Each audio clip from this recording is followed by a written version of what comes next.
Hi friends, welcome back to my channel French with Priyasha. And today we are going to see how to make rava alva.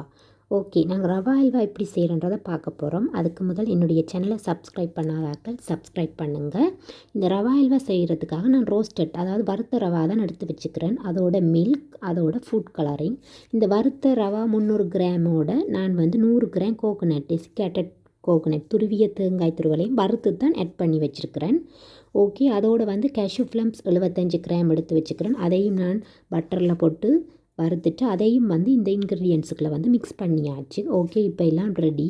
அதோடு நான் இப்போ ஸ்டவ்வை on பண்ணி 300 gram மில்கை விட்டுக்கொள்கிறேன். அதில் நான் food colour கொஞ்சம் add பண்ணுறேன். அதோட 300 கிராம் சுகரும் ஆட் பண்ணுறேன்.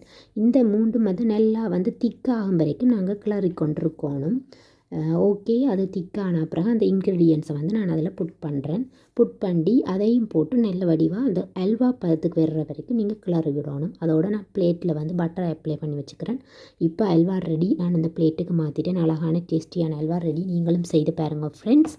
இது வரைக்கும் என்னுடைய சேனலை சப்ஸ்கிரைப் பண்ணாதாக்கள் சப்ஸ்கிரைப் பண்ணுங்கள், லைக் பண்ணுங்கள், ஷேர் பண்ணுங்கள். Please subscribe my channel. Okay, thank you for வாட்சிங் மை சேனல். தேங்க்யூ.